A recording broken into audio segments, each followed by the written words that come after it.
صادر من رئاسة الجمهورية ووزارة العدل لم تنفذ هذا المرسوم. أنا أحب أوضح هذه الحقيقة.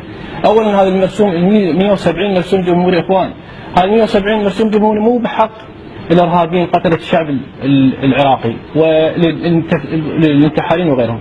هذه 170 مرسوم جمهوري بحق أبناء التيار الصدري اللي سبق وأن قاموا المحتل وصدرت أحكام في تلك الفترة بهم من الحكومة السابقة، ولهم الحق أن يعني أتباعهم وجهتهم السياسية أن تتحرك على إيقاف التنفيذ، وبادروا في طلبات إيقاف التنفيذ، وهذا حق مكتسب بالقانون كما للآخرين. هذا الحق، هذا حق موجود. فال170 اللي تتحدث عنهم رئاسة الجمهورية مو إرهابيين، مو مثل ما يصورون للناس أنهم هؤلاء الإرهابيين ويجب على وزارة العدل أن تنفذ بهم ووزارة العدل مقصرة ودار الإصلاح مقصرة في هذا الموضوع. لا، اخوان، ذول ابناء التيار الصدري المقاومين للاحتلال الامريكي. هذه التوضيح فقط.